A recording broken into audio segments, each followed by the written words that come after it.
Hello and welcome to the Bovasin Outdoor Chronicles. My name is Jared. And my name's Garrett. We're two brothers who love the outdoors. We spend most of our time and all of our freedom on our adventures. And all our money. And all our money? Yeah. We'll get it right one of these times. The old lady thinks I spend all our money, and so does my bank account. Yeah. On our weekend adventures. From working all week to playing all weekend. We find ourselves surviving the week to live on the weekends. So who do we have in studio today? We have our good friend Brian. I don't know if friend's appropriate. Family. It's by marriage, a couple of the opposite sides. It's like F squared, family, friends. Yeah. That's a good way like that term, F squared. I've never heard that before. Mm-hmm. So, Brian, we've met you, and how many years ago? I don't know how many years ago was that. Probably at least 10. Has it been that long? No way. Nikki and I got married in 2015.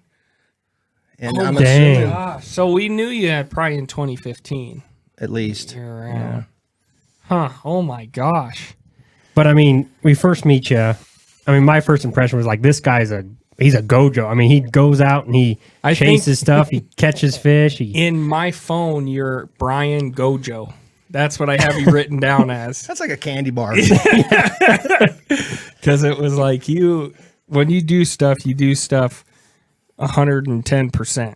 Yeah. There's no half-ass, it seems like. Yeah, I tend to be that way. Probably drives my wife a little bit crazy, I would say. But yeah, I put my mind, it doesn't matter what it is in life. It seems like if it's doing work around the house or preparing for a hunt or what have you, it's I like to do it until I feel like I've almost mastered it, in some ways. Well, speaking of kind of mastery, lately you've been, I say lately, maybe the past year and a half, 2 years-ish, it feels like you've really got intense on the archery. Like really dialed it in where you shoot every day still. Yeah. Right? I'd have a little indoor basement range. For starters, I bow hunted when I was younger, and I drifted away from it. Probably in the last, I'd say 3 or 4 years, got back into it pretty heavily. It's, a strong challenge, if you will. It takes a lot of practice, not a lot of room for error.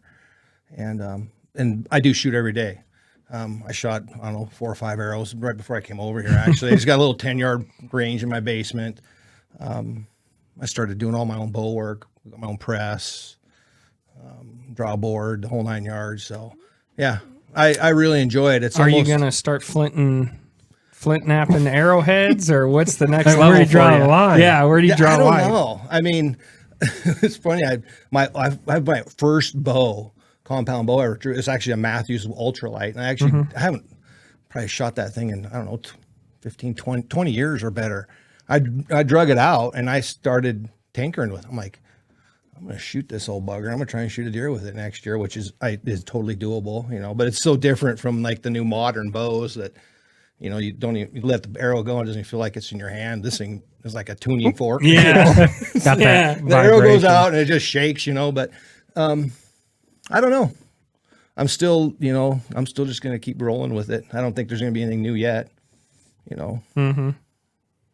Till there is. Till there is. That's like my wife's fear. Yeah, the next day. Actually, it was at the end of this archery season. I was threatening going and buying a muzzle loader. I was like, it extends it to, what I mean? 2 weeks. Yeah, it gives you 2 weeks. And I was like, well, you haven't even practiced. I was like, I don't care if it's stained. I mean, if it can shoot a ball, I'm going to shoot it. Mm-hmm. Yeah. So I didn't go buy one though. Next year. Maybe. You almost bought one. You were thinking about it. Yeah. Well, I had that elk tag and I wasn't. We were getting closer and closer to not getting it during rifle. I think that the muzzle loader would be as challenging as a bow, maybe even more so, because I think the distance, you still have to get within a reasonable distance, And in Montana is heritage. Yeah, so there's some restrictions on that. It's like, I don't think it's as easy as it's in my not mind like modern muzzle loaders. You have to. My good buddy hunts with one that's from the 1800s, a muzzle loader. Wow. That he picked up on Gunbroker for like $250. Like, Nice. that's cool. Yeah. That's really cool. I've just talked to some friends of mine who've done it, and they're like, I mean, even getting 80, 90 yards, it's still hard to make the shot. Like you miss easy. I'm like, I might be able to shoot an arrow better than I can muzzle loader, possibly. Oh, yeah. So we'll see. I don't know if I'll ever go that route. Hopefully not. Just fill out your tags. Or muzzle loader stuff. Yeah. Well, this year you had the opportunity. You drew a special tag. You drew a mountain goat tag. Yeah, I did. I had lived in Alaska for a while, so I hadn't built up the point system like you guys had. But once I moved back, I had started accumulating points. I think I was like at 15 or 16 points or something like that, which it's a shell shock. I mean, the big three in Montana, whether it be the moose, the sheep, or the goat, you feel like you're just won the lottery. Yeah, So in March, this last year, you just start checking, and all of a sudden it shows up and there's the tags there, so which is almost kind of surreal. I can't say I experienced that because I didn't check my tags until I got a letter in the mail in August that said I drew a goat tag. No. Yeah, I check my tags. Even if I got a doe tag that I'm going to get awarded, I want to know the moment it's released. I mean, I'm like, I don't want to hear the bad news, so I just never check. Procrastinate. I procrastinate it, and thank God it came in. But I remember when you told me you drew this goat tag and you were going up and walk me through your plan, obviously before you got your goat, because it ended quicker than you initially planned, right? Yeah. So my preseason is not as I would say it's intense workout wise. I mean, once I found I had the goat tag, because I'd already been working out a little bit, just hiking. I used to run a little bit more than I do now. People talk about getting in elk shape. It's a whole different tier getting in goat shape. Yeah, and I don't think you really realize that until you actually go on a goat hunt. So I knew right away I needed to, get really serious about it. Start with some good goals and be consistent. And so living in Billings, there's not a whole lot to mountain climbing. If you will, you got to drive, we got to drive 40, 50 miles to get through some real mountains.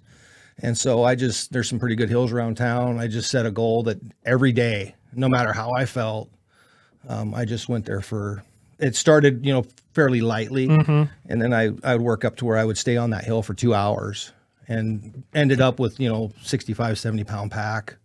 And, you'd count, I'd count my reps going up with this hill. And then I started thinking, that's stupid. Just walk for 3 hours or walk for 2 hours. Just who cares? That's what you're doing. Yeah. It's just grinding it out day in and day out. And so I did that pretty much all the way up to the last, 3 or 4 days of, before I went to go on the hunt. So that's what it really started about, and then scouring stuff online. I mean, there's just not very many folks that can give you information locally about goat hunting. It's a niche thing. It's such a hard tag to draw. It's almost like a fairy tale. I mean, I was fortunate enough to, hear your guys' story when you guys shot yours, but even then the information is just so novice. Yeah. You know what I mean? You can't, there's from my hunt, there's a lot of things I would do differently. Amen. Talking to your mic just a little more. Yeah. I read books. I read tons of forums from Canadian outfitters and the do's and the don'ts. I mean, I don't know how many hours I wasted, even just shot placement or because there's huge, massive caliber debates, and then there was the bow thing. Do I try and shoot this thing with a bow? Because I really do that would be the ultimate thing is with the bow. And so I spent a lot of time reading. Probably my wife called it the year of the goat. Your whole life revolves around this black horned white furry critter. So so that's kind of how it started. It was a lot of working out, just a lot of sweat throughout all the summer, no matter what, and then kind of up to the planning of it, or the scouting. I probably, when you had made the statement, ended sooner than later. I spent most of my time scouting. I went 4 times, and different areas within the hunt district. and with that information, I actually contacted the biologist, the local biologist, which whoever, if you ever draw a mountain goat tag in Montana, there's pretty good data from the biologists. They fly out, they fly them, they count the herds, they tell you what drainages they were at, how many more billies that they suspect were billies. And so that was useful data. And then I even actually called the gentleman, and I talked. It's the same biologist. I called him. Yeah, he was real helpful. He was. The district I had, a lot of those goats would come back and forth between the park, and so there wasn't a lot of data on, like, the numbers didn't look like they were as large as they could potentially be. So they, sometimes the data looked like it was almost a little bit like, oh my goodness, am I not going to get a goat? Yeah. So that's when you draw the special tag. Even Garrett's elk tag this year, but there's a level of stress that immediately you're excited, but you're like, I get this shot. If I don't seal the deal, I just ate this tag. And this is not like eating my general over tag. The counter. No, it isn't at all. I had been down that road. I've drawn some special elk tags before, and you kind of hold out to the very end because you think you're going to shoot that illustrious 400-inch elk, and that's just probably not going to happen. And so I set, along with in the early season, I put some basically requirements that I just wanted to do. I wanted to shoot a billy and have his horns longer than his ears. I put some pretty reasonable expectations. I knew that I looked at, like, all the harvest data in the district I had. There wasn't any 10-inch billies that got shot in there. So I knew that's a goal that's probably not going to get reached, and the majority of the billies were within that 7 to a couple 9-inchers, so I'm thinking, and that's with nannies as well, so I'm thinking, like, as long as, his horns get over his ears and it's a billy, that was my goal. I'm not going to like have to shoot a 9-inch billy is what I'm getting at, Yeah. And I wanted to fill the tag. Yeah. I wanted to fill the tag. So, and correct me if I'm wrong, but that hunt is not so much like finding the goats. It's like, they're not hard to find. They're not really like sneaky. They stand out. What's difficult is getting to them. That's correct. Like, it is, the whole adventure is like getting up to where they live. That's exactly right. Yeah, it's a lot of effort.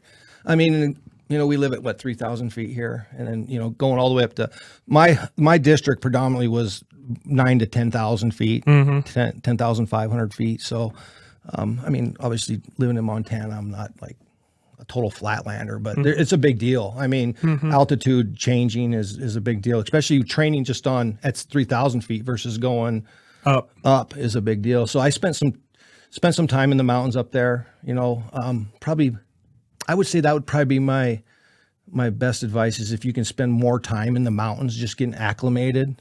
Your red blood cell count goes up. So I think I wish I would have mountain fished more that summer. Not necessarily go scouting for the goats, but just get up there. Just being in the mountains. Yeah. Getting used to the elevation. I think that would be something I would change. And if I knew somebody who had that tag, I'd say, let's just go fishing up in the Beartooth for a while. High, And I know when we had my tag, our first trip up was hell. Yeah. We just were like, well, especially so late in the season, going, holy shit, I got to find a goat. Right? You're rushing. We're rushing. We scouted for a few weekends, scouted on 4-wheelers to get us as far up as we could, then we'd hike in. And by the time we went on our hunt, we were in goat shape. We were in goat shape. And it was a different type of shape. 100%. And I remember coming down after that goat hunt and going out for Holly's mule deer. And I'm like, yeah, let's go on a little walk. And she's like, and on the way back, she's really hating life. Like, oh my God, where's the truck? And I'm just over the hill. We get back to the truck and she's like, you only said it was going to be a few miles. And I'm like, it was. And she pulls up her watch and it was 10.5 miles.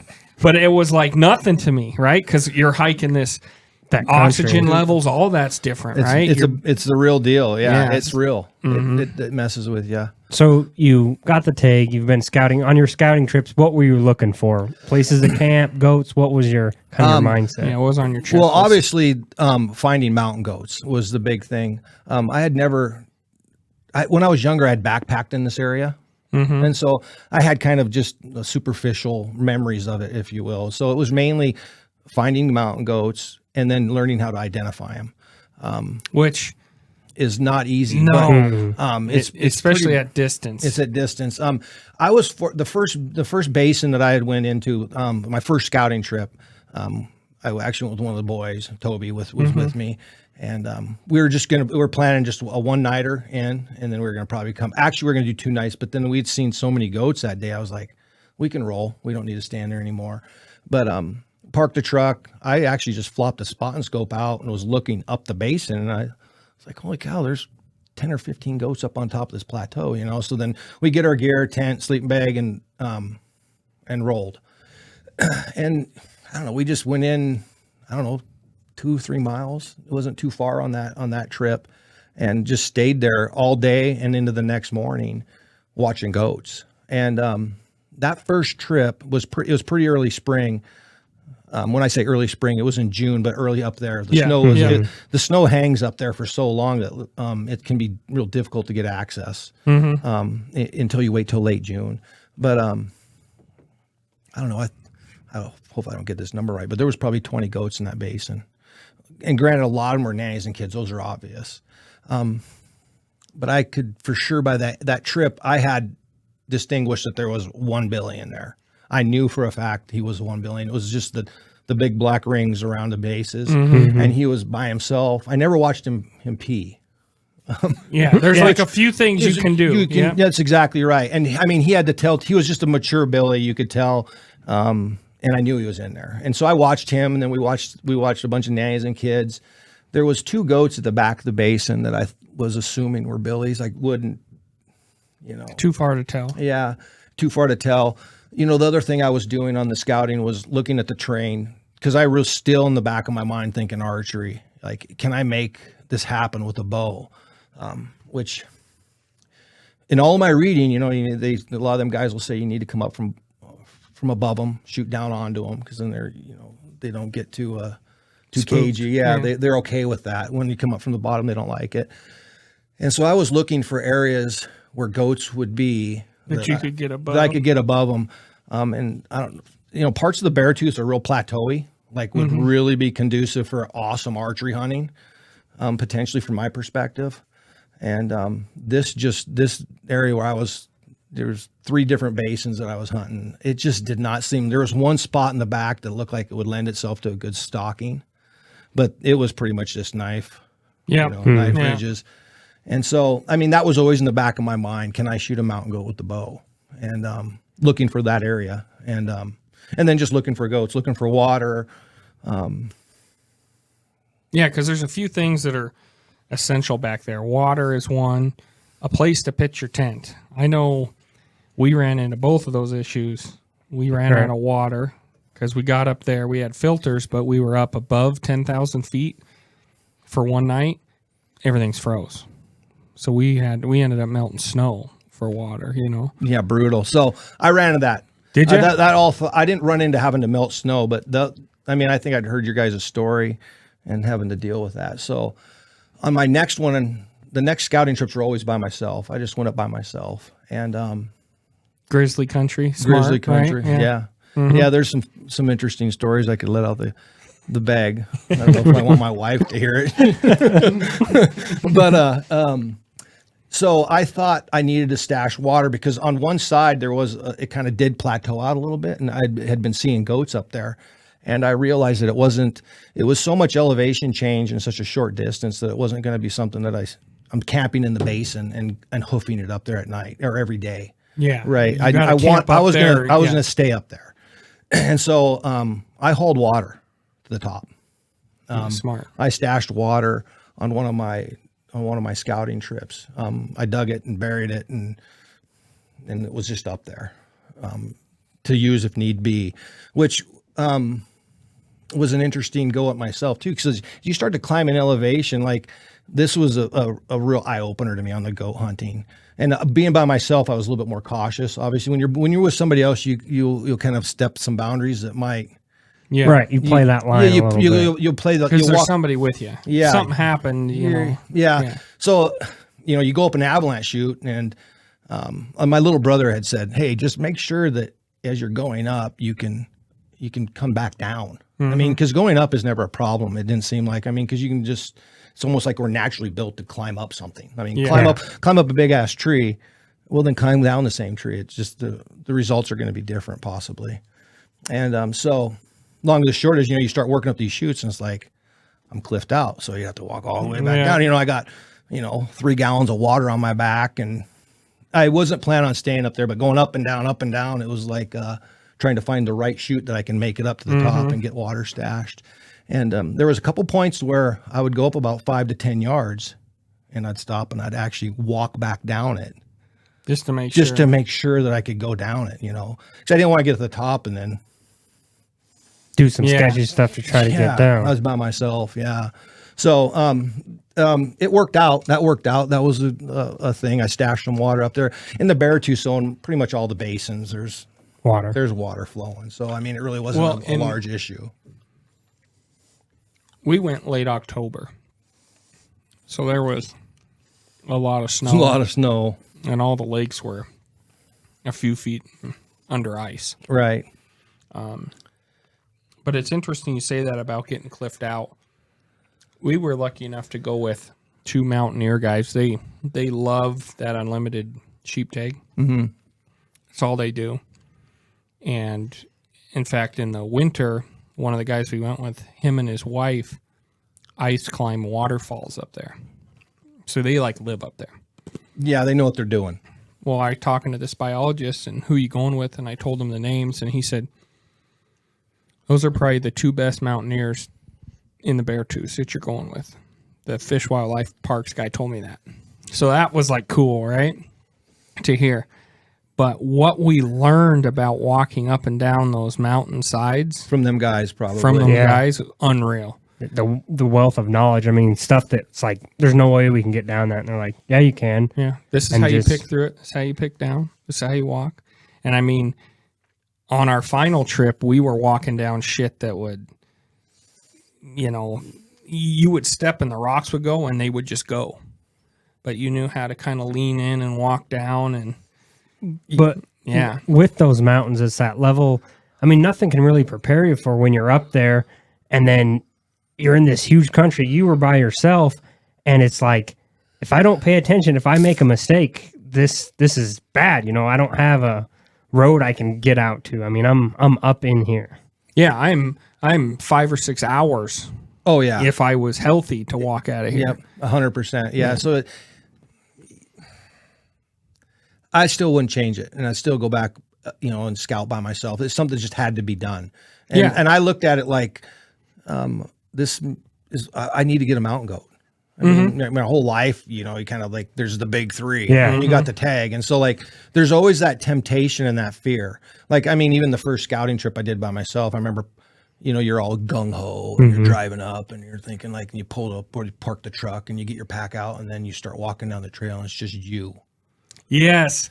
I'm glad you bring that up. And the mental battle to just say, I'll just come back when the season's open and bring your gun, or don't stay the night, or don't go over there and look, what I mean? Because there might be the bear or whatever it is.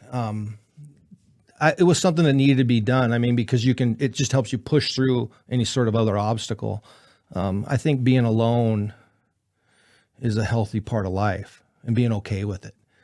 Not that it's fun. No, it's not fun. There's nothing fun about it. But my scouting trips by myself, I think that was, when I look at my mountain goat hunt, that's where my mountain goat hunt really took place, I would say, There's something kind of spiritual about it. I don't know, how well you feel connected with what you're doing. 100%. Was a huge part of it. Yeah. Yeah, I remember even I'd set the tent up, and so then your tent's like this security because you're busy. You have busy work to do. You're setting your tent up, you're getting things organized, but then all of a sudden that's done. Yeah. Well, what do I do now? Build a chair? Yeah. or start whittling at the wood, or what I mean? And so it's quiet. So you have to kind of always I always had to have my mind occupied. Yep. And so, that meant, well, you're here to look for mountain goats, so grab your spot and scope and go glass. And it was good. you know, and I mean, there is a high bear concentration there was in there, you know, but I saw a lot of sign, never saw a bear. They're pretty polite when I was there. So that's all I have to say. You know, I did on the hunt. I did happen to purchase a bear fence. And the reason is we thought about buying one of those. Tell me about that. So, it's just as you can, they're like a packable electric fence, right? That's correct. You can run them off of a solar backup or batteries. I bought some lithium batteries, some AA batteries that runs on 2 different voltage settings. That came out of Canada, I think. Is you can buy the kit and you can put it together. It's just basically, you know, twine with a steel braid woven in there, and it has some insulators. You know, it does like a, I don't know, 15 by 15 foot rectangle. But I wasn't so much worried about like bears coming after me. I mean, from all my time in the hills with my brother, and we elk hunt in the Gallatin, you know, and there's bears in there. And I've been fortunate not to have any major encounters. I was more concerned of like going and getting a mountain goat and coming back to my camp and my sleeping bag ripped up, or my tent torn apart, or all my food gone. We hung the food off to the side, but that was my biggest concern and reading that's an issue. Usually the bears will be fairly polite when you're around. When you leave, they come in and, you know, they get a little bit curious and tear stuff up. The mountains, that's your lifeline. Like if your sleeping bag or your shelter's done, I'm going back home. Yeah. I'm leaving. You're done. And I didn't want to do that. And so there was, the bear fence was also bought because there was some up in the air movement. I didn't know if I was going to be hunting this goat by myself. I hunt with my brother a lot, and he just was fortunate enough to have his first child right during the goat season, right? So I had thought, like, if I end up having to do this in chunks by myself, I need to make sure that I'm protected as best as possible, you know. And I was fully ready to do it, you know. I was going to do it. But yeah, it worked well. You know, I test ran it at home, battery life, and I think it run for, you can get 40 hours out of a set of batteries if you have it on low charge. Kind of be the soil that it's installed in has to be right. You know what I mean? Because their pads are kind of part of the conductor, obviously, to the earth. There's ways around it. You can run the negative and the positive on the same fence so that, you know, they get shocked from the fence directly. But like good wet soil, like next to a creek bed, is really good. You got really low resistance to their feet. So, but yeah, it was worth it.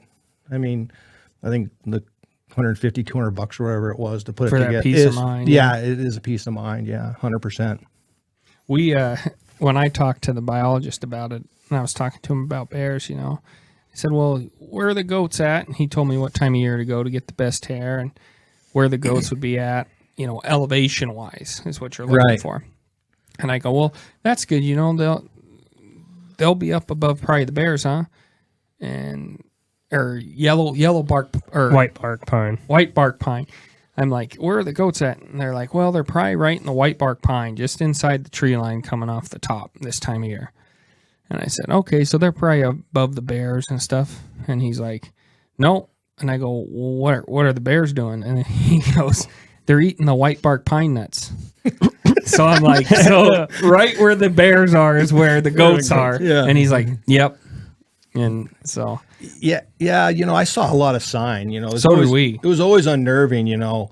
A lot of those basins in the Beartooth there, they're willowy and, you know, that bear feel, you know, and having to traverse across it a couple times, you know, you're always kind of, I just want a trail, but there's no trail. You got to bushwhack. There's a lot of hiking trails in the Beartooth, you know, that you can get good access all over, but you got to sometimes just push right through it all. And it's a little unnerving. It can be unnerving, for sure. But like I said, I didn't see any bears. I take that back. I did see a black bear when I was spotting goats, and he was at 10,000 feet. I mean, he was he was way up high, and so I'm assuming the grizzlies do the same thing.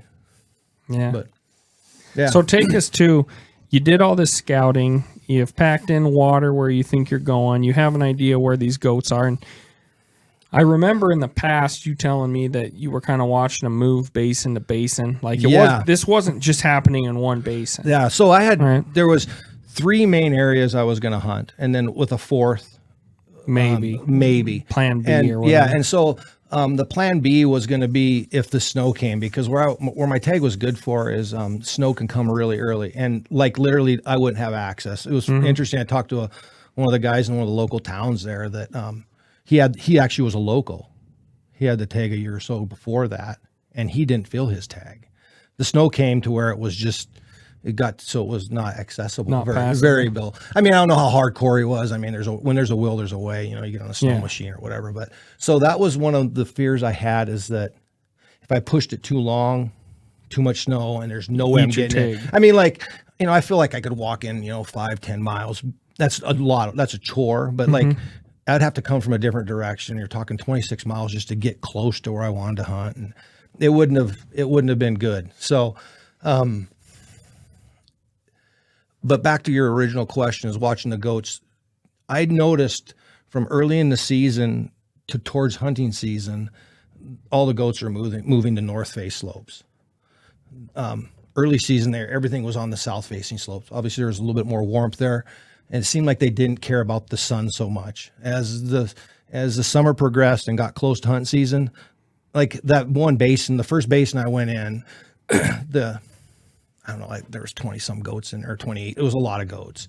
And they progressively, I always would swing in there on my way to this other spot. And I was noticing they're just not there. They just weren't in there. I mean, like thick, like what's going on. So it dawned on me one morning glassing. I kind of likened them to elk, like you have that gray light when you're hunting elk, and they're just cool with that. But then, like, once that shade changes just a little bit more wider, they roll. Mountain goats seem to be doing the same thing. Like once the sun got to a certain point on them cliffs, they just kind of would vanish. I mean, like it was mind-boggling to me to watch how they just get away from the sun. And so that kind of dictated where I was going to start hunting, looking for north-facing slopes. And that's where I found them. So you're getting ready for your trip. It's the night or the day before. What's going through your head?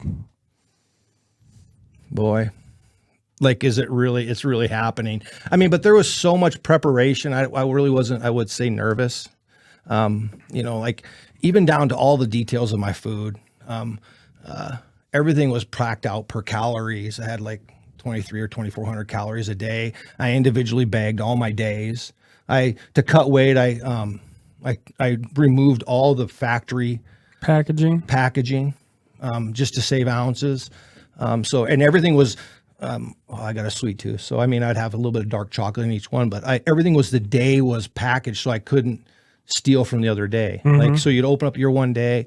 So I was really ready. I mean, did you vacuum pack them I vacuum packed them because I figured I'd burn it if I needed to get rid of it. Just to get rid of it. And I didn't want to burn the factory packaging has got tin in it. Yeah. I didn't want to be leaving that up there. And I didn't want to pack it out if I didn't have to. So I had actually read that from some goat hunter. It was a good way to cut ounces, is to cut weight, is to get rid of the packaging. And I mean, everything got unpackaged. Everything did. So it was all in that plastic vacuum seal, and it was all labeled. I labeled it with how much water needed, just with a Sharpie, and how many calories were in this one thing. So I knew I was going to be consuming, enough. Yeah.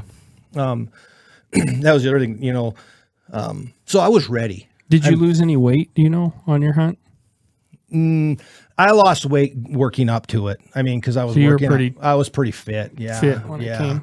I lost, we were up there a little longer than you for that last, and I lost about 15 pounds in 7 days.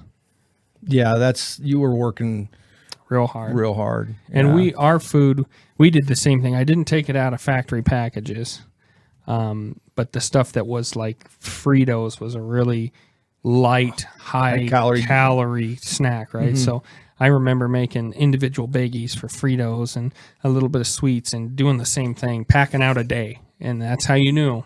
That's all I get today. This is all you get today. That's all I get today, and even doing that, we lost. I don't know if you lost as much as me, but I lost. Probably not. I lost, right around 15 pounds. Yes. I definitely dropped weight, but mine was throughout the whole summer. I mean, I was just ready to roll. And like I say, I had pretty high hopes because I'd been seeing a lot of goats. I didn't think I was going to have a problem finding mountain goats. The other thing too, I was watching in scouting was, can you shoot an animal? I mean, because there's no problem finding a mountain goat, but finding a mountain goat that is in this place that you can get to, that I can get to, and you can make a shot on, is not easy. I mean, this is no lie. I think probably a lot of the same goats I saw. Let's say out of this 50 or 60 sightings I saw, maybe 5 or 6 were in an area that you could shoot, that I would have shot at. Yeah. I mean, like, yeah, it's different when you can sit and look at a 2,000-foot cliff and there's 20 of them on there, and you're like, oh, there's mountain goats all over, and there's even a big Billy, but you're not getting him. Yeah. And they don't just decide to come down. They stay live up there. there. Yeah. Yeah. It's the damnedest thing ever. Yeah. And that's something you don't really experience with other types of hunting. It's normally like once you find the animal, you take your shot, but with that, there's so much more to the equation. Oh yeah. I mean, it's a waiting game like none other. Yeah. I knew that was going to happen. So, so the build up to that hunt was, everything's packed. My brother was going to break away. His wife gave him 3 days.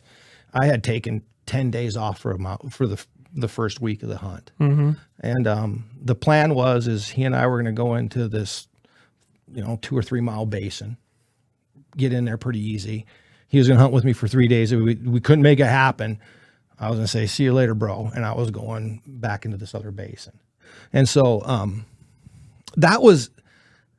I think that was probably there was like this nagging thought that I'm going to do this by myself. Not that, I'm not going to lie. There was a part of me that even just wanted to do the whole dang thing by myself. Like I want this to be me. You're kind of like that though. Yeah. I do.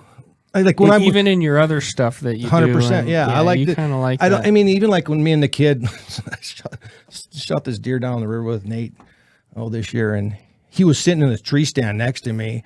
And when we go to, we quarter everything up right there on the river. I don't ever take anything out whole, and I put it in my pack. And he's like, well, I'll help you carry it. I was like, no, I'll carry it out right now. Maybe when I'm 80, you can help me. But I shot it. I want to kill it. I want to pack it out.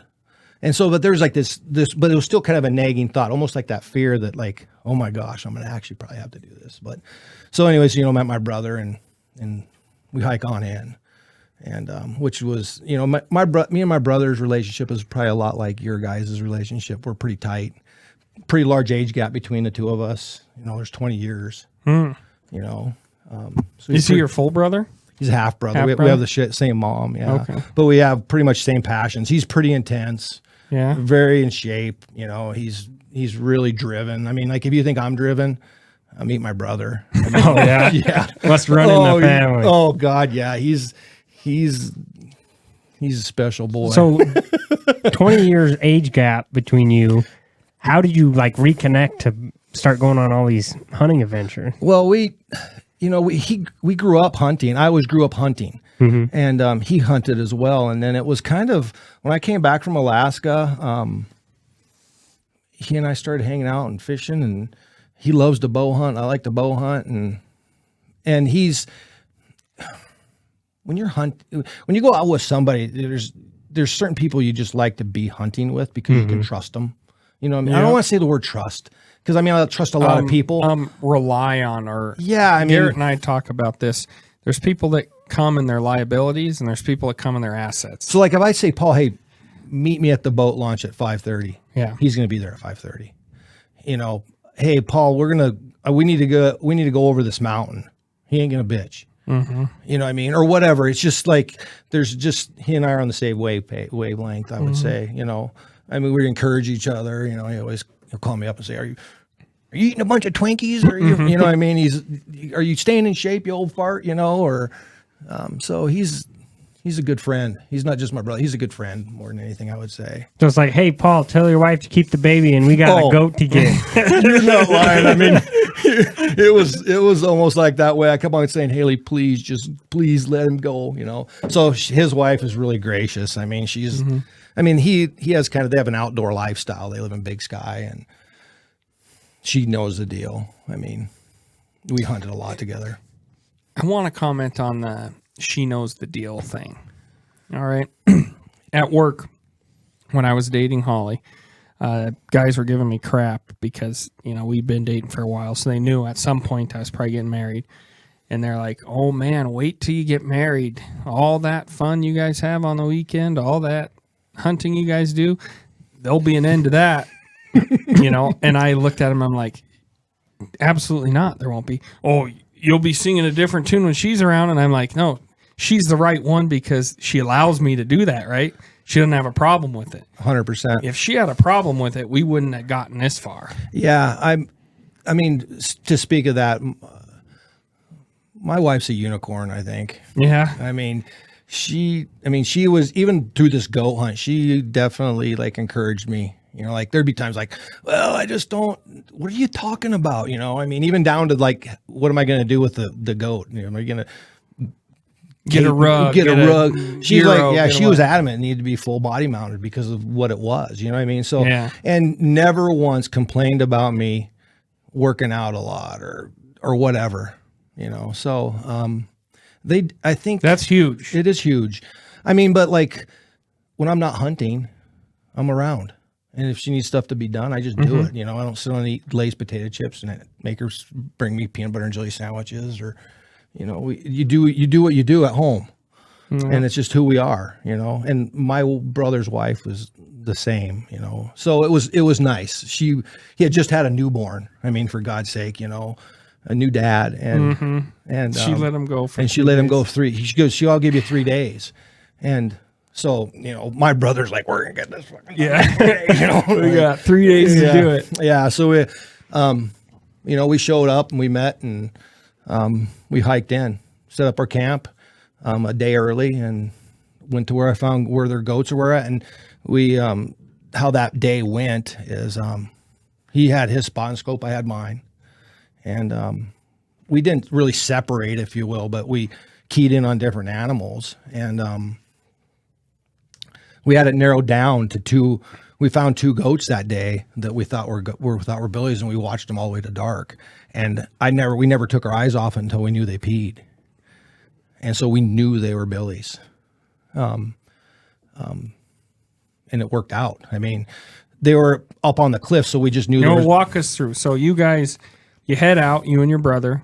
Correct. Your brother's like, we got 3 days to do it, dude, because if I'm on this trip, I want to see it get shot, right? Yeah, I mean, he's one of the people that I would like to share that with, right? Yeah. It's something that can never be taken away. It was with my brother. And so we hike in.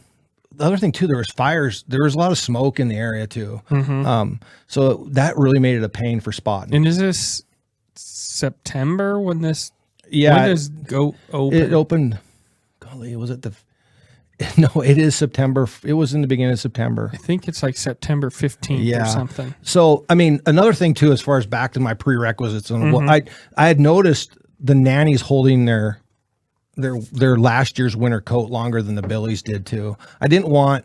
I mean, that was the other big thing is don't shoot one unless it's got 19-inch hair, and this and that. And I was like, I want to shoot a goat so bad. I don't know if I care. I mean, some people would probably like, you dummy.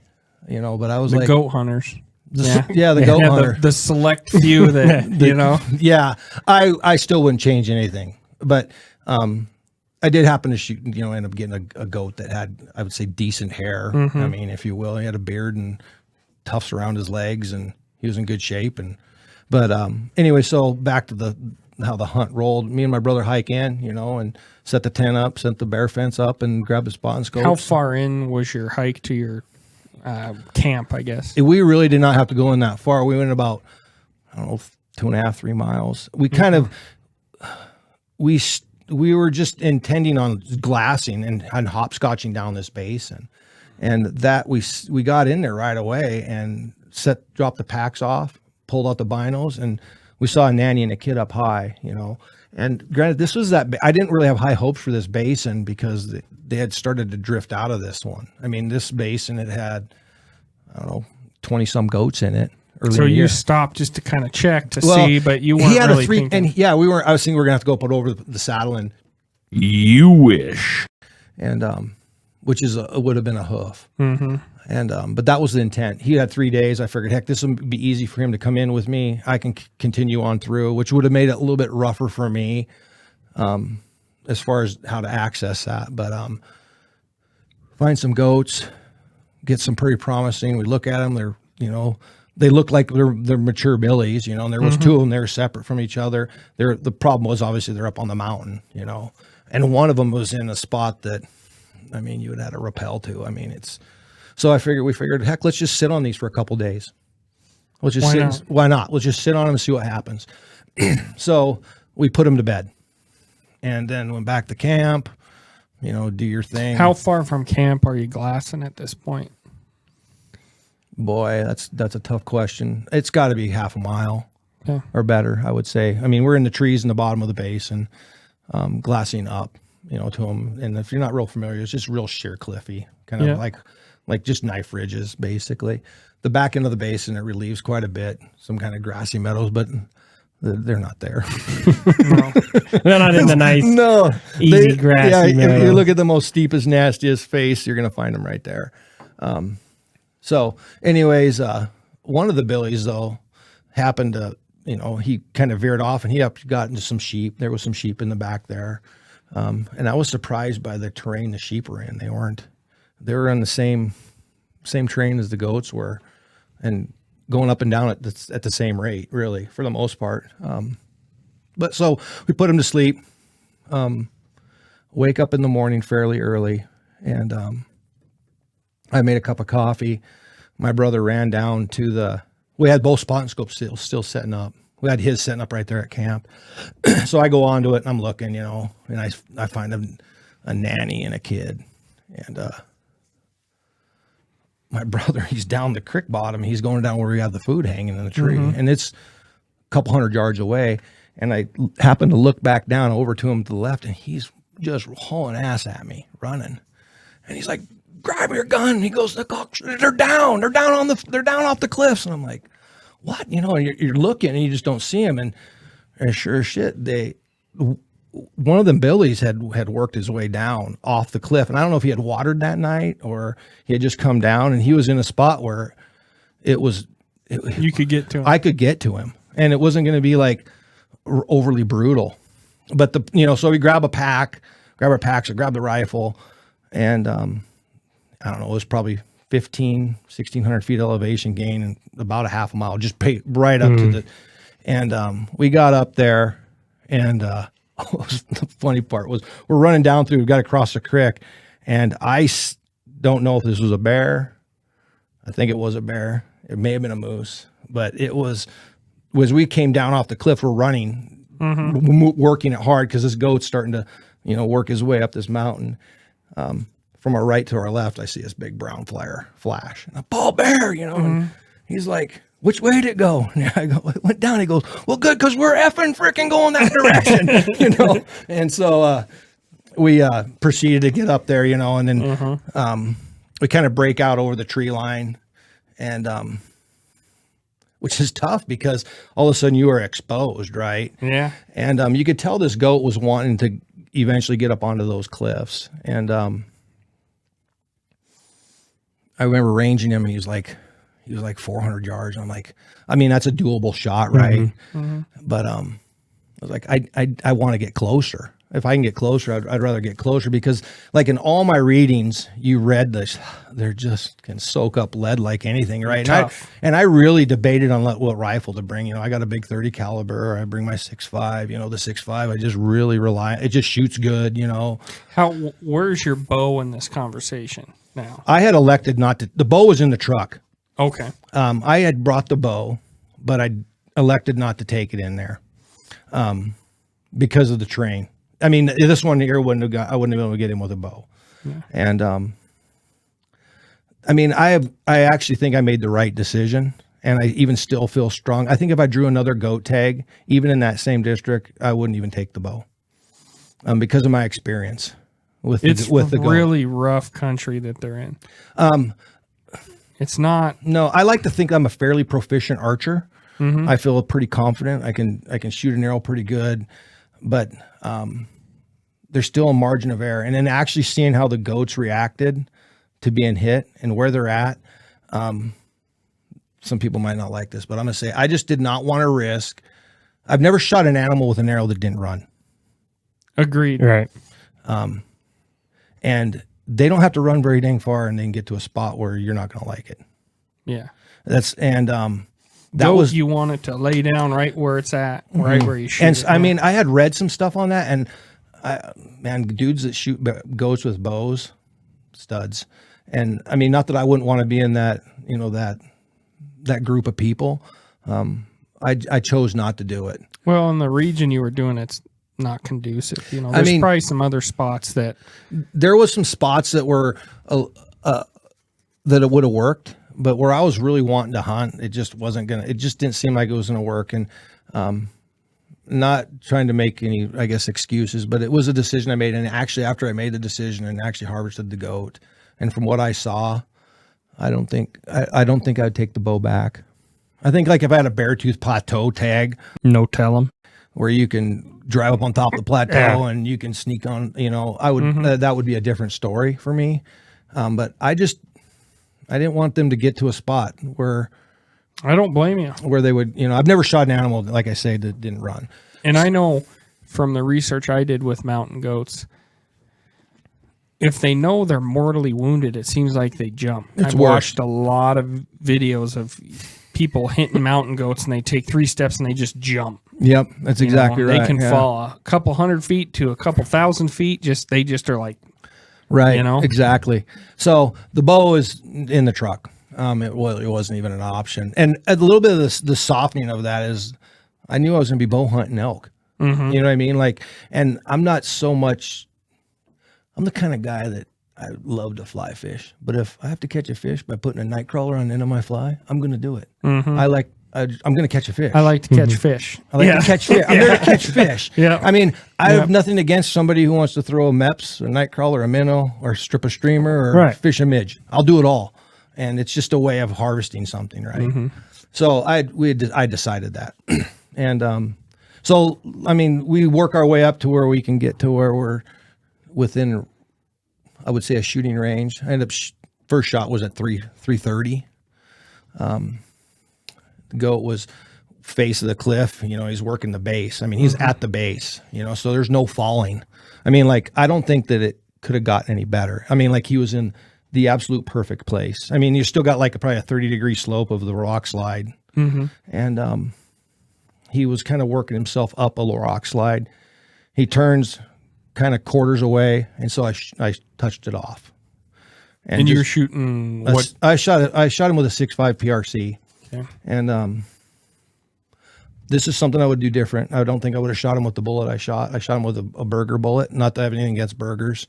I shot him with a 156 grain burger. I mean, it did what it was supposed to do, but I don't know. It's so hard. I don't want to get into any sort of bullet debate because a lot of it's always just shot placement, right? And so in my reading, I read where some guys will say high shoulder shot, break the legs, and then shoot them in the vitals, or you shoot them in the vitals, you run the risk of them running. I mean, you start reading on mountain goat harvesting, and it's like, some guys will say, shoot them with a freaking 338, shoot them with, and I debated that. I got a 300 PRC, and I thought, well, do I take a freaking 225 grain bullet up there and shoot? I just didn't. I mean, I thought, this gun I shoot really well. It shoots where I point the gun. I'm going to shoot the one I feel most confident with, and it's light, Anyways, I touched it off, and that thing just, like a sack of potatoes. Just down.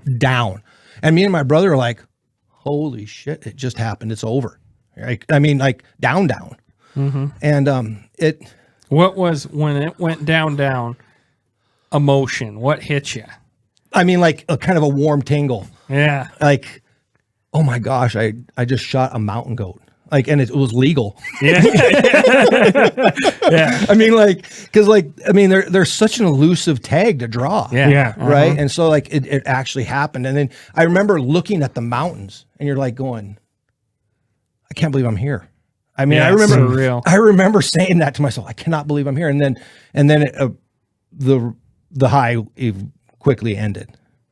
My brother's he's up, and he had jumped onto a fissure. I mean, he had stood up and Spider-Man started climbing the cliffs, and he's holding his front right leg, or no, his front left legs up.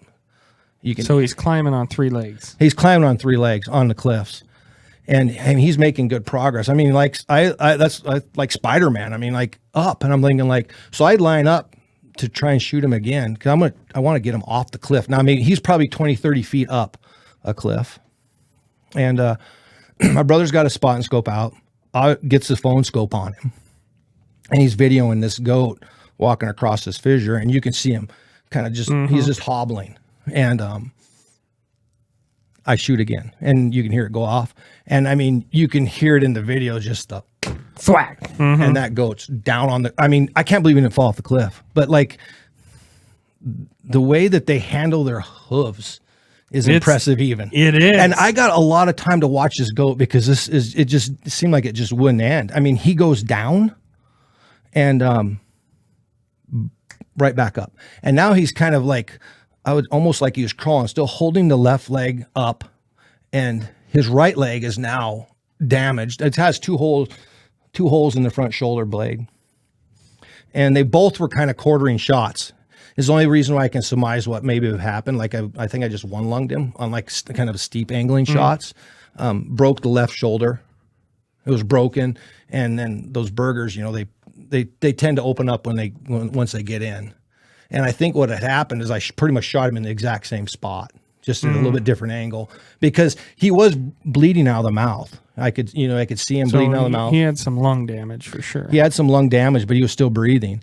And so he then worked his way up even higher and kind of across, and he was trying to get into this just nasty canyon, you could tell. And then he laid down. And now you're getting sick because you're like, oh my God, fuck. Yeah, that's exactly what was said. And he's laying there, you know, and you're like debating, do I shoot him again?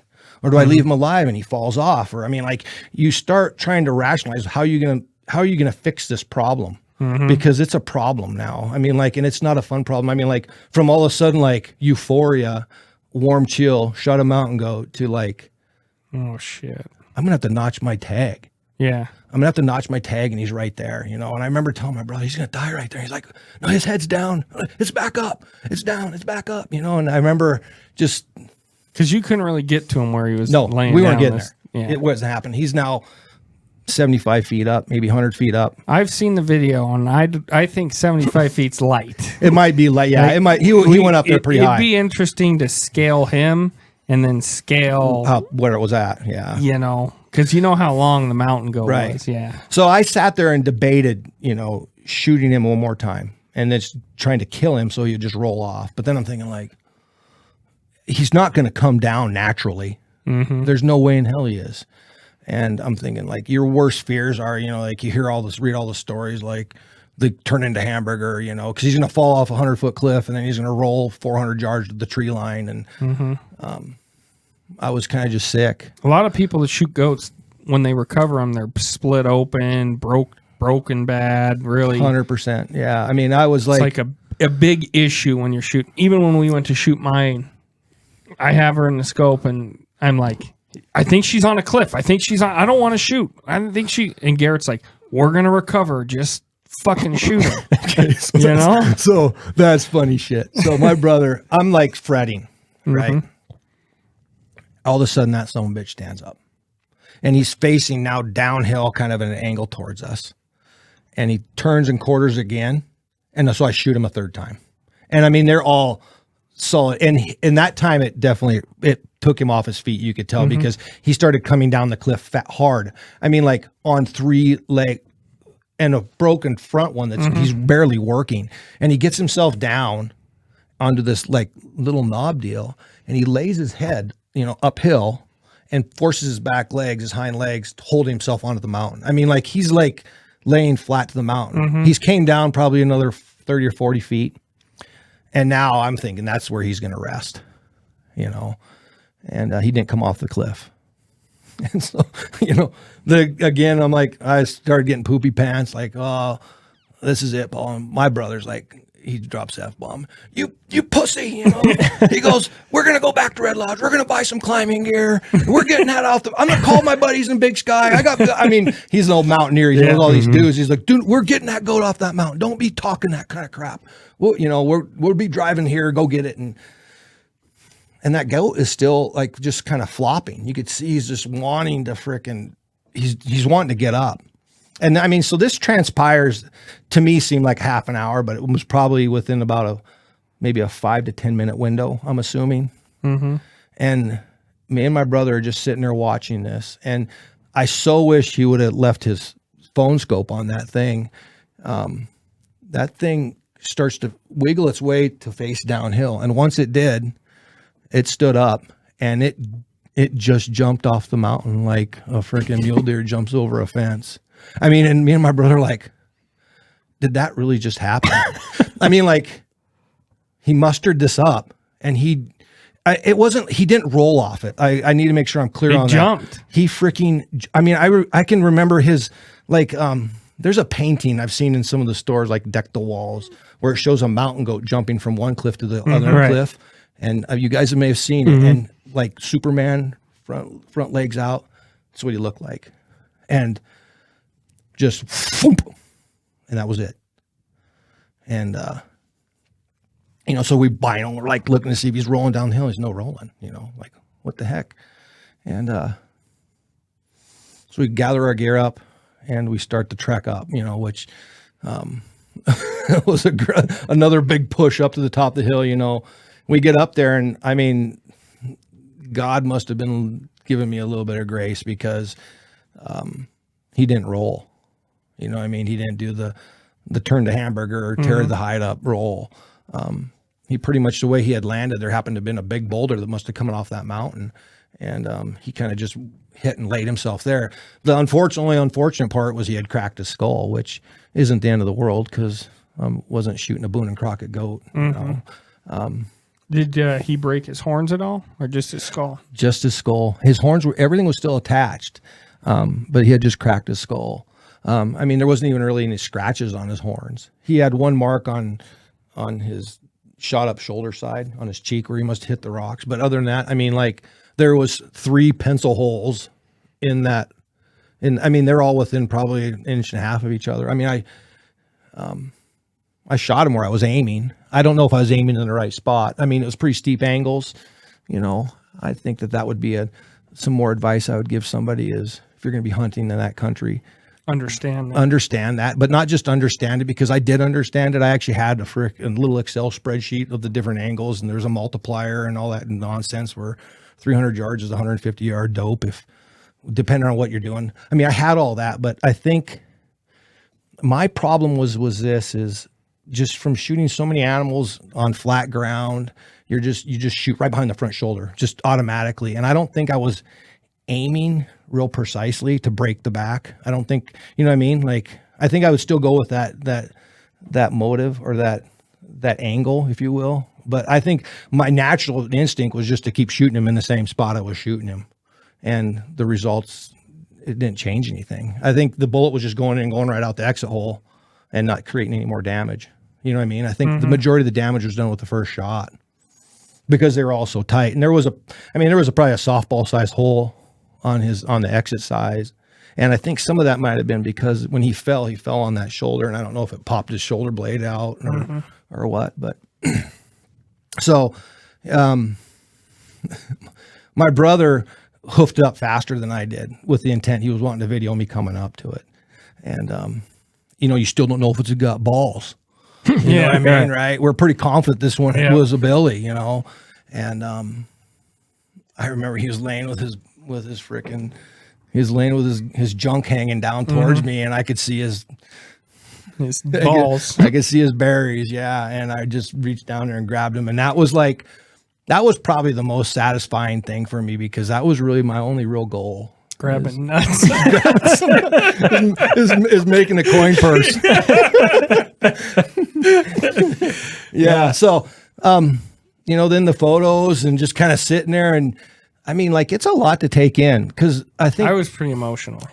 Yeah, the physical. I think it's because it's so physical too. I mean, like the physical the physical work involved, you know, and then mine was so emotional. Like there was probably 3 or 4 peaks and valleys there, and not knowing if that thing was going to die up there. Yeah. And, anyway, so as we were caping that thing out,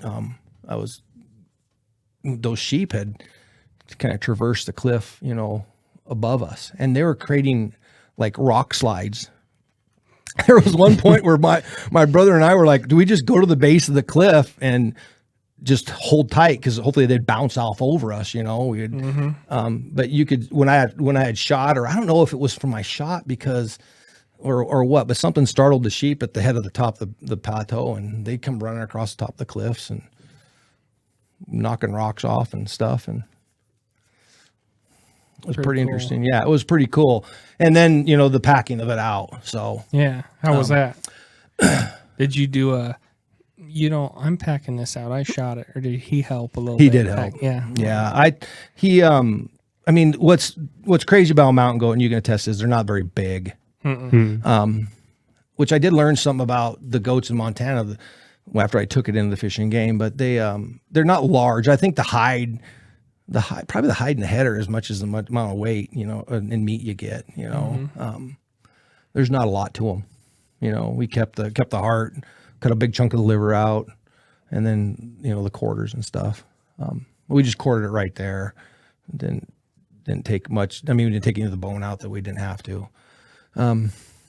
That was an interesting hike down, because you're going downhill, you know, and then got back to the camp and ate, and my brother was like, well, we still got freaking couple days to hunt, you know. And I'm like, before I gotta go home. Yeah, I'm going to milk this out. So, I mean, it worked out. It was crazy how fast it happened, you know? So, I mean, got the thing out. And he was serious about that, you know. So we rolled back to my house. I put the goat away, put it in the freezer until I figured out. And then we went antelope hunting the next day, and we both shot antelope with our bows the next day. So it was like a magical trip. I told him, I go, I don't know how many guys are able to shoot 2 goats in 24 hours, right? Yeah. From the top of the bear, from 10,000 feet to from the mountains to the plains. Yeah. So that's how that kind of rolled. I would say that was it in a nutshell. So my hunt ended quick. The hunting portion of it was pretty quick. Day one. It was day one. Yeah. Which wouldn't change it. Wouldn't change it at all. Nope. I think if you get one, it's hard to say you'd change it. There's something magical about it. Like, I wouldn't want it to be any different, because that is so enshrined in my memory, you know. And there's probably stuff that I think happened that I've embellished in my head so long I think it's, you know, actually happened, but I don't know how to explain it. It's not like, because it's such a trophy, it's such a diamond in the rough, it's such a unique experience. And just like you were talking about, there's nobody to talk to about it. Nobody. That's because the only people that have any experience have done it once in this state, really, have done it once. Done it once. You know?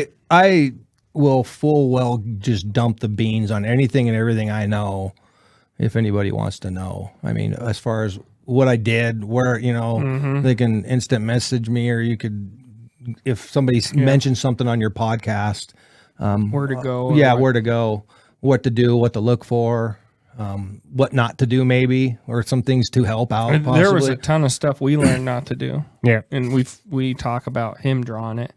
And the region I drew in is a very tough region. Very tough. It's so remote. It's so remote, but we decided Garrett still puts in for that region because we have the knowledge now. We figured that out, right? So we have we could something go to draw somewhere from. new, but we're familiar with this area, where the trails are at, where they're not, where you can get up, where you can get down, where there's water. Yeah. You know, so even though it is 15 miles in, it's a it's doable because we've done it. Yeah, it's funny because I think I remember you saying when I drew it, like, I'll go. Yeah. You know, and I can say the same thing. Part of me wants to just go because of my own selfish, like, desire to be on another go. That's 100% what it was for me. I mean, right? Like, I'm like, let me know when you're going. I'll go. Yeah, I'll carry whatever. But like, as I'm thinking, like, if Garrett drew one, part of me is like, yeah, I want to go, and I want to like be part of like spotting of a billy. And see one again and watch them freaking the little kids run around on nothing but a sheer cliffs. I mean, and they're like just playing. They're bouncing around like there's no danger. And to just see that, I remember Toby saying like, "Oh my gosh, I really didn't realize that that's how they lived." I mean, like, because they just where they are at, it's mind-boggling. Well, you get such an appreciation when you're hunting something. You learn so much about it because you're trying to pattern it. You're trying to figure out what makes them tick. So you learn and you almost respect them more for just like, especially mountain goats. Like, you live in this stuff, and it's like you're one misstep away from death every day. 100%. And the thing too is, if you want to go from A to B, that's half your day, you know. And if you go, oh well, maybe I should go over here if this doesn't work out. That's it. That's your day. You chose to go there. You can make it back to camp probably, and tomorrow you can go the other way. But there's like, yeah, that is a something that I would say is good advice. You can sit and scour maps all you want, but that don't mean you walked it. Yeah, and that you're going to be able to walk it. And I used to I would pride myself, oh yeah, I can, you know, e-scout and you do this, and like you look at the map and like that can't be that tough to go over there. But then when you actually spend time scouting and hoofing it, and you realize a whole different animal, and then to put an animal on your back and pack it all the way out of those miles, you know, it's one of the precious things that Montana has to offer. I think it's a unique one. I'm going to still keep putting in, like I say, and I don't care. I'll try, and if I get one when I'm 70, maybe I'll try it. I don't know. Yeah, we'll see. You have to bring me on the next one. Yeah, if you draw. But you know, so then you take it in Fish and Game, and they do their checker and measure it. You know, the goat was I think it was a 4-year-old is what they had said, and he was just at 8 inches. You know, so not a massive one, not a real old one either. You know, and it was funny because when I brought him in, I brought the skull in because that's all you had to bring in is the skull and the horns. And he goes, oh, well, you got both pieces. That's a win. You know, like, he said that, yeah, you know, 7 out of 10 or something like that, they come up missing or they don't find them or they're gone, you know, so. Their horns get shattered to nothing. Yeah. But I know you talked about, you might have to do it by yourself. You ended up doing it with your brother, but that's like with our trip, it was his goat, but like I got to experience that too. Yeah. So even though I didn't pull the trigger, I've like been on a mountain goat hunt, you know, I've experienced that. So there's 100%. A lot of wealth in that. My brother said the same thing. I mean, like he's anxious to draw one in the Spanish Peak. To go goat hunt, you know. So yeah, it was I reminisce every now and then. I catch myself going online and looking at images of mountain goats. So, you know, there's a handful of videos, you know, you watch, you know, on YouTube of different guys who have guided and stuff. And, you know, it's a very niche thing. They're not a widely hunted animal. I think not so much because it's a hard hunt. It's more of just hard to live, hard to exist up there. Exactly. Yeah. You know? Yeah. But one funny story too about the coming out. So when me and my brother were actually packing in, parked the truck, we bumped into some other guy that had the same tag, but we were loaded up to go in, and we met him at the trailhead pretty much, and we said, hey, well, you know, got goat tag. Yeah. We're camped. You know, they got a motorhome or something up the road. And I'm thinking like, motorhome, you're fucking goat hunting, right? Yeah. What are you doing? Like you need to get up. Yeah. There. You ain't antelope hunting, Eastern Montana. But, so we talked with them. They seemed like some pretty good old guys, you know, and they said, well, I'd done some scouting. We're just going to go to the back of the basin and then up and over. And they said, oh, no big deal, you know? And, on the way in, it was this ball cap I got on. I had taken it off And I sometimes would put it on my trekking pole, you know, like, so if you're getting hot, Yeah. I'd take my hat off. Well, I lost it. I lost the hat on the trail about a half a mile in or something. And packing it out, I figured I'd find the hat. Well, I found the hat, and those dudes had freaking piled that hat with bear shit. Really? Oh yeah. And I don't know if it was just them being ornery, you know, and it kind of pissed my brother off a little bit, you know, like, that's about as rude as it gets, you know. There's a big old pile of grizz shit, and they filled my hat with grizz shit, but they made it visible to where I wasn't going to lose the hat. But that's funny. it was a pretty funny story. That's pretty good. I wonder if they sealed the deal with their tag. I don't know. I mean, he didn't seem like he was Getting up there enough. yeah. I said, yeah, I'd came up here, you know, a handful of times, walking around trying to get used to the terrain and stuff. And it was his first time up there with that tag. So During season. during opening on the day before Damn. season, yeah. It's not like deer hunting. No, it just isn't. And if you don't know where they're at, It can be real tough. Yeah. It's really tough. And I mean, especially finding billies. I mean, I had 3 spots. I had saw billies every time I scouted, and I was going to one of those spots. You know what I mean? And because you can find goats. I mean, you could go find a nanny and a kid, and I guess if you're okay doing that, I just wasn't. Yeah. You know what I mean? I just wasn't, and I don't know. It was a good experience. It was one thing for the people listening, give me one thing that you took up that now you'd probably leave. You're like, I thought it'd be useful or whatever, but you didn't use it. Oh, like on the physical hunt. On the physical Like an hunt. item. Yep. What was in your pack that you could have gone without and it wouldn't have changed anything? Well, that's a good question. Or were you so bare bones that everything you had you used? I was pretty light. Obviously, I didn't need to pack in as much food as I did. I didn't need the 3 days of food, but that wasn't an issue, so I can't say that. I mean, most of my stuff, it'd be hard for me to give you a good answer on that. I don't think that there was anything necessarily in my pack that I would give up. All right. One thing I did, no, there wouldn't. There's nothing. I mean, everything was pretty. I had on my scouting and from just previous backpack hunting, because me and my brother would do that every now and then, right?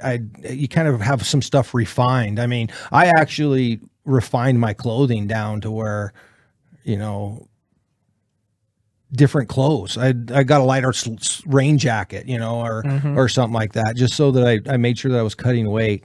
I think if you're going with a bunch of people, you could maybe have one spotting scope, but even then that would have been we needed to, you know. I can't think of anything directly. I can't give you. All right. Let me change it a little bit. What was one piece of gear that was number one? You're like, you know, there's lots of stuff you need, but what is at the top of your list? Like, You're going on a mountain goat hunt. yep, make sure you have this. Trekking poles. That's a good one. I would say trekking poles. I mean, there's a lot of items you could probably lay out, but I won't go on a hunt without trekking poles. For me, it was, I mean, like you said, there's a lot, but for me, it was a spotting scope. I feel like I would not have been able to find a goat without a spotting scope. Yeah. To tell if it's one I want to shoot, if it's got kids with it, what, you know. Yeah, that's a good one as well. I felt at where I'm at and the walking. I don't know if you use trekking poles. I'm assuming. Oh yeah, yeah. They're really a lifesaver. What did you used to call them? Pixie sticks. Pixie sticks. So, yeah, I got this. I got the sissy sticks from the Apex. You know, and they. I don't care you calling me a sissy. Oh, I don't. I don't hunt without them. Yeah, if I'm walking at all, especially for carrying weight. If I'm walking with no weight, just like my gun and binoculars, I won't take them. You know, short walk or whatever. But if I put my backpack on, I got the poles. Yeah, I'm even trying to think if there's something on there that I had that weight wise that I would have cut. No. You know, my wife kind of got into it as well. I had old shitty sleeping bag, you know, and you know she bought me a new Stone Glacier bag, you know, light down one. I would say, you know, being comfortable at camp was pretty important, you know? Because it's so rough during the day. I think you know need to what I would recoup. do is one thing I wouldn't have taken. I would have got something better, even if it would have sacrificed ounces. Was my sleeping pad. I think I'd get a better sleeping pad for my bag. What do you run now? It's just like a 3/4 Thermarest one, and I mean I was kind of sold on like, oh, it's only 14 ounces, and to me, having a good night's rest on a really good pad that can stand, or that's wide enough, because I move a lot. I go for my sides a lot, so it's easy at night on uneven ground already, to roll off a pad. And I think that I would ditch that pad and I would get myself a little bit bigger pad. And who cares how heavy it was? We've got some pads now that we have. I got you one last year, the year before, and you loved it. And I got one for my birthday or something. Yep. But they're so comfortable that it's hard to get up in the morning. That's what I want. And nuts. I'll have to show you. It's made by Xped is the brand. I think they're Swiss company. They're from Europe, but it's got down in it. So it's rated to 7R. Oh, wow. And it's like 3.5, 4 inches thick when you blow it that's up. what I'm talking about. Oh, and we're in a 2-man tent, right? You put one next to the other, and the whole tent floor is mattress, right? And then you got your awnings where your gear sits. So, right. Oh, yeah. It's on his elk hunt. Yeah. It like getting up in the morning was like, dude, do you just want to sleep in today? And it's like, no, get up. Let's go. It's like, I can't. That's so awesome. Oh, yeah. Yeah, so I think that's what I would change. If like all of my goat hunting gear, that would be the one thing I would change to my pad. It kind of chapped my hide. Mm-hmm. What about rifle? If you had to do it again, would you choose a different caliber, or would you? No, I'd shoot him with my 6.5. I think I might change my bullet selection a little bit. You don't think that burger opened up? No, I think I want to blame it, but I don't think it was its problem. I think it just was the way. I think it was the way it was. Mm-hmm. You know what I mean? Mm-hmm. I mean, heck, I've shot elk with it. I've shot elk with that bullet. I've shot a lot of big mule deer with it. It's just that they're tough animals too. They are. I would say pick a gun that you're not recoil shy on, that you shoot comfortable and it's light. Mm-hmm. You know what I mean? One thing I did, that was one of my biggest concerns too, was having my optics not get jacked up, because it's such rough terrain. Like the odds of you dropping your gun or your scope or whatever. I mean, I did have I had my bow and an extra rifle in my truck in case something happened. But the rifle I hunted with, I had a really good neoprene case for the scope and stuff, which is probably extra weight you don't need. But I thought it's just something that one slip and you can be done. Yeah, I mean, you can ruin your hunt real fast. All that preparation, and then it. So I made sure I had a pretty good scope on the rifle that I knew was robust, could take a beating. I don't think I would change it. I would probably shoot him with that same gun. I bought a few years ago. Browning makes it's called a Western Hunter. It was a limited run, and it's synthetic stock. And the Western Hunter is actually stainless, not the Cerakoted steel. So stainless is a little bit lighter. So I think my gun without the scope's like 4 pounds. Like, it's light. That's pretty light. Yeah, and then with the scope, I think we weighed it. I don't remember. I don't know if it's quite 5 pounds or just over 5 pounds, but it's pretty light caliber. And I got that a few years ago, or quite a few years ago now. But when I got it, I was like, I know I'm going to do some sort of backcountry high mountain hunt, whether I'm paying to do it, in Alaska or Canada, or I didn't assume I would draw a goat tag here, but even hunting elk, I was looking into doing we were kind of doing some, back in 3-4 miles backcountry elk hunting. Well, yeah, that gun's heavy. And that gun's heavy. Most guns are 9 pounds by the time you put an optic on there. And I went down. Talking about the guns. I went down that rabbit hole a little bit, thinking do I need to buy a brand new Kimber rifle just for this one? Christensen arms, carbon fiber barrel. Yeah. I mean, the gun does have a carbon. The one thing is interesting about this gun is it's an old Tika rifle that I had,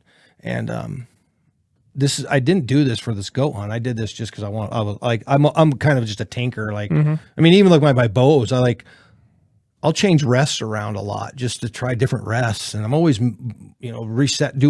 always doing something.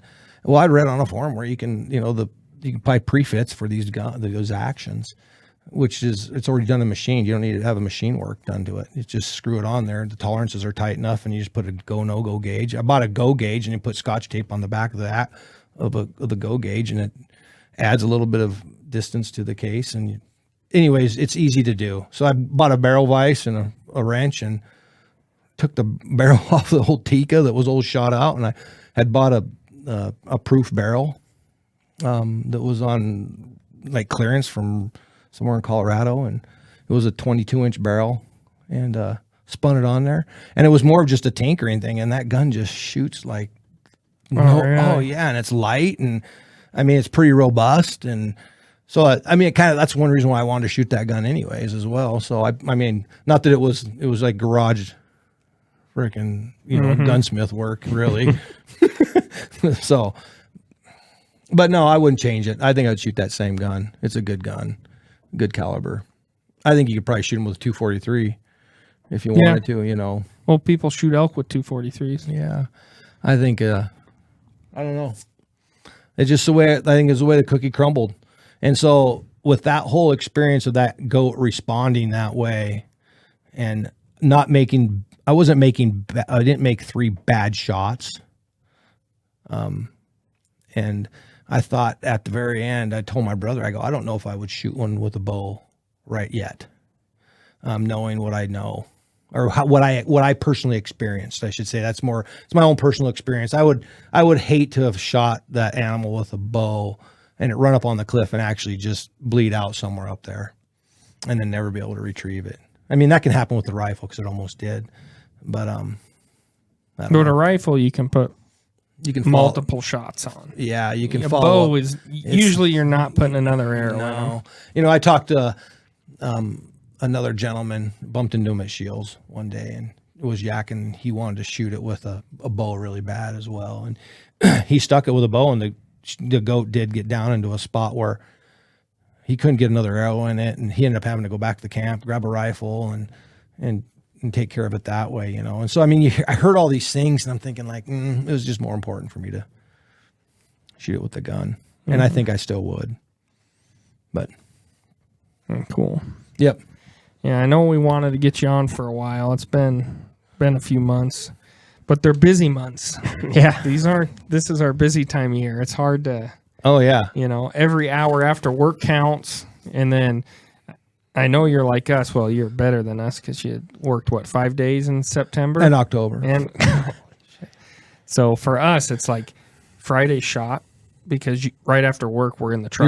You're gone. Yep. And Monday shot because you get back and it's usually like midnight and you got to go to work the next day. So Monday night, you're just like trying to recoup. You kept on asking. I think your brother had asked me a handful of times, when are we going to do this? And I was like, I don't know, February. Yeah.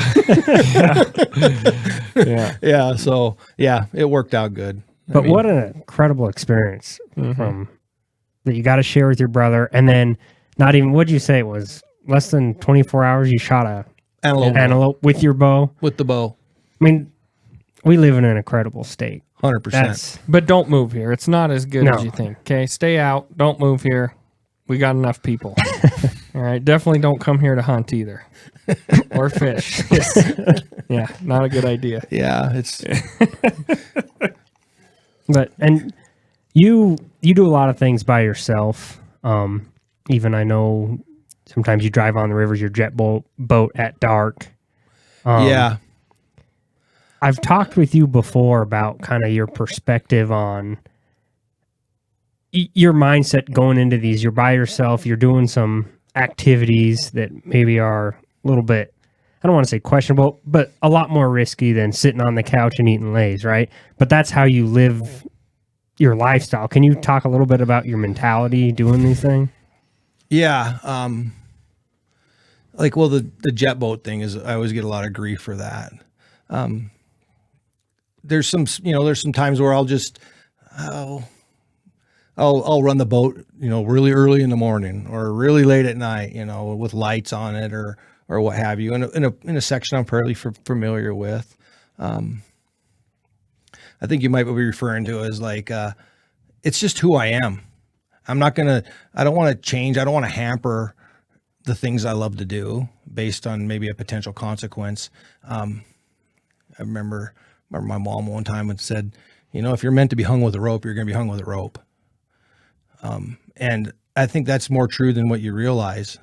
So I don't go do things, just blatantly stupid and careless. Yeah. And as I've gotten older, I've gotten better at that even. I've made mistakes in tree stands. I've fallen out of trees before. I've done, silly things where I probably shouldn't be walking maybe. I don't know, but it still doesn't stop me from wanting to do the things I love to do. And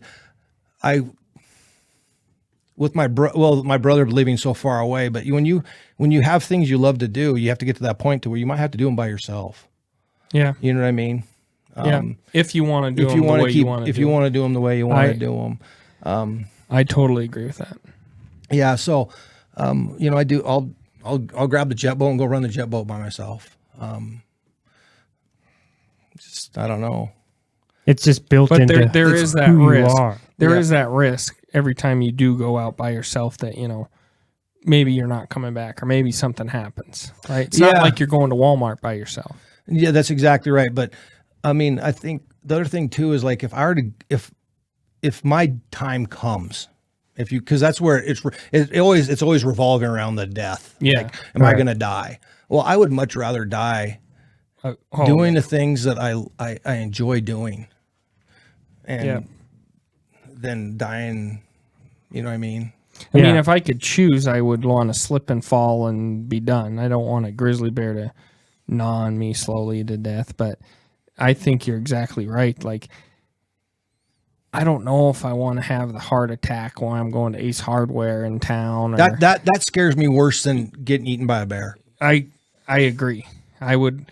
This is such a passion, such a ingrained in my DNA that it's almost like I feel like my destiny that, my life happened out there and my death at some point is going to happen in relation to out there. Yeah. 100%. Yeah. It's funny you say that about the heart attack thing. I mean, not that I feel like I've got any sort of real threat from that, but those things you contemplate that stuff. Right. And, I much rather I even think it would be better in the long run if you don't just die at home. Especially with home, Nicole might feel differently about this, but if I'm done, if something happens to me and she doesn't have to see me suffering, if you will, or it happens out somewhere else, I don't know. There could be a piece there. I mean, I don't, and not only that, but it's not like you leave your household untidy or unkept, right? So if today's the day to die, I should hopefully be living my life with no regrets. Meaning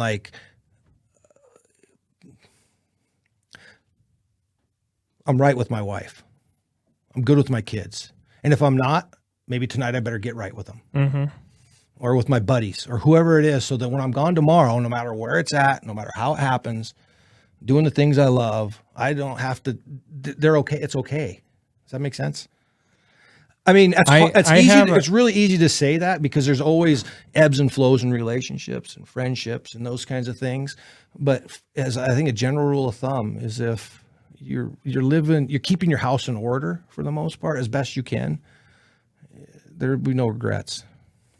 We were coming off the mountain for my goat. That pack out day was 15 miles, and it's about 19 hours we hiked straight. Bad plan. Yeah. Something we would change. That's something you would do different. We came down and we got cliffed out. But it was so late, and we were on fresh grizzly tracks, and it was in the dark. And we're like, we don't want to set camp here. We got to keep moving type of thing. We're covered in blood just from processing an animal, you know? Right. We ended up sitting on our butts and sliding down these cliffs. And they weren't sheer cliffs. They were just at an angle, but there'd be a crack in them where some grass and a tree or a bush would be growing up in. And so we'd sit down and slide from crack to crack, right? And we descended probably 400 or 500 feet this way. Before we dropped off that, I don't remember if I called or texted, because we had the GPS phone things. Yeah, the inReaches, in case something went wrong. And I think I sent a text to Holly that was like, you know, kind of how much she meant to me. And there was a little bit of me that's like, if this goes south, I want to, you know, make sure my house is kept, is a good way to put it. Make sure, you know, the last thing that she hears from me was a good, positive thing while I still have phone service, if you will, or satellite. Yeah, you know, sitting here thinking about this is whether you're doing things a little bit sketchy, like you were referring to, like there's an inherent tension that is uncomfortable, like a kind of a pulling of you, like, and it stretches you just a little bit. And you don't like it when you're in it. Mm-hmm. But when you're out of it and you look at it, you want to be back on the tension. Type 2 fun. Type 2 fun. You want to be in that pressure. And I find that a lot when I'm doing things on my own, or even when you're with your buddies, or even you're your brother, or even with my oldest son, or any of the boys, or whatever. I mean, there's a little bit of, when I'm by myself, I feel it more so, right? And I like it. You know what I mean? I like walking into a valley that I've never been in, because there's a tension there. Whatever that is, I don't know what, but it's creating something in my mind. And then when you get back to the truck, you're like, "Ooh, I'm glad I'm out of there, but I want to go back."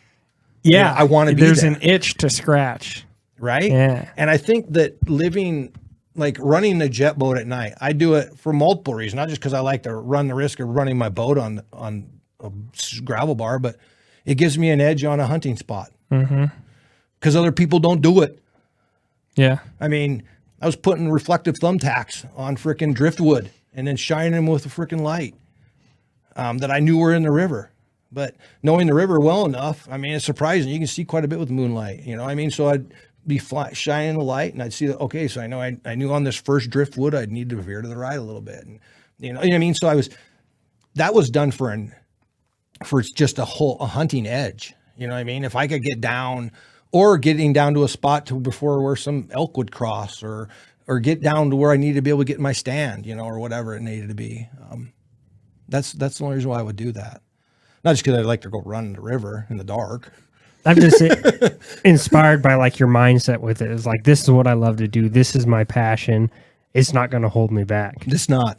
And that's just inspiring for me, because it's like, you're a man, you know what you like in your hobbies, and your family kind of respects that. So I just thanks for that. You know, it was pretty funny. This year my brother dropped off. We've got a couple drift jet boats between my brother and my kid and myself, and I've got a little bit larger one. It's kind of a pain in the ass launch by myself, but I've got pretty good technique. I can launch that thing by myself, load it. It's 21 footer. I mean, it's a big boat.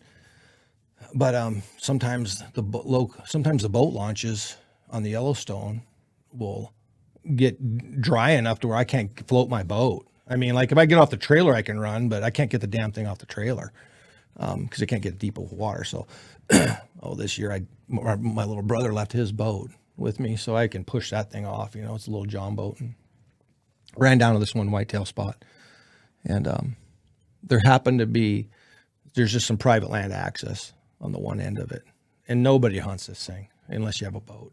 And it was cold out. I mean, it was like 18 degrees out. I'm in a freaking tiller boat by myself, and I'm running the river early in the morning, like at 5 in the morning. It's dark, but I needed to be down there at the right time, right? And I've run this section 100 times. I mean, it's just not fun. It's not pleasant. Get the boat parked, and I go over. contemplating, there was an old tree stand in this spot. And I was like, I've never sat in that thing. I think I'm just going to go sit in that thing because I don't have to set my crap up. It was cold. And I use a saddle. I saddle hunt a lot. And I go walk around the corner. There's a guy sitting in that stand. I'm like, ooh, so I back out, I kind of wave at him. And I go to the head of it. And I was like, I didn't hardly ever bump into anybody in there. And later that day, he kind of came out on the bank and he was going to try and catch me. He was like trying to see how I got in there. And I was like, and then he saw my jet boat. He was like, oh, you're jet boating down here, huh? He goes, you're pretty hardcore. It's like 20 degrees. I mean, yeah, I have to, I put antifreeze in the boat. I run RV antifreeze backwards into the power head, so you don't freeze up your pump. And I mean, so like the lengths you go to do these things, if you love to do it, you'll do it. Mm-hmm. There's always a way to do it. Always. I agree with that. Yeah. So, I mean, we used to run into that problem where you go start the boat after 6 hours down in a tree stand and it would have been too cold, but your power head would freeze. Right. And, cause it just ingests that river water. Well, there's a solution. Just use head pressure antifreeze back down through it and it won't ever freeze, and then start the motor and you can take off, If there's a will, there's a way. There's a way. There's a way. So there's like one little river running trick we do a lot. So I usually, when it starts getting cold, I'll just carry a funnel and a garden hose, and most of those jet pumps will have a flushing port, and you can just hook it up. Yeah, you don't even need pressure. I mean, gravity will do it for you, or head pressure will. So it'll save your bacon. It's like you mentioned this tension, and when you're in it, it's not fun, but when you're done, it's fun. It's like a dopamine hit. Yeah. we have this, I don't know what you would call it, phenomenon or way of thinking, or this theory that we subscribe to. There's 3 types of fun. It's type 1 fun. Right. And that's like sitting at your buddy's house watching the football game. Type 1. Type 1. Like, it's fun in the moment. You look back on it, it's fun, but it's just like, it's fun. And then there's type 2 fun, which is in the moment, you're like, this sucks. But when you look back on it, you're like, that was cool as hell. I can't wait to do that again. I can't wait to do it again, right? And then there's type 3 fun, where you're like, never again. It wasn't fun. I'm not going back. Like sliding down the cliff. You're like, it was fun, but I'm never doing it again. And that was like sliding down the cliff. Yeah, you're right. You're exactly right. And so that's kind of this range. It's interesting you bring that up because it is like that.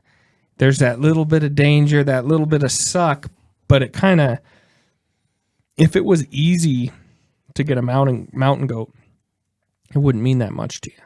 No. There has to be the yin and yang of life. There has to be, it's almost like the more suffering it took, the more that goat means to you, or the antelope or the elk or whatever means to you. Yeah. You know? I fly fish for trout all the time, but if I had to hike up 25 miles and live through a snowstorm and maybe a mountain lion attack to catch a spotted trout in some mounted lake, that spotted trout's a freaking trophy to me. You know what I mean? 100%. Yeah. Yeah. It's a good lifestyle. I'm never going to change. Yeah. Yes. All right. Well, check us out. TikTok, YouTube, Instagram. Yep. What else? Check out our website. Leave us some comments or email us on our email. We can get you Brian's contact if you want some more information on some goat hunting. Goat hunting is not really a secret, I would say. Yeah, there's not a lot of secrets. No, but be sure to share your shot and not your spot.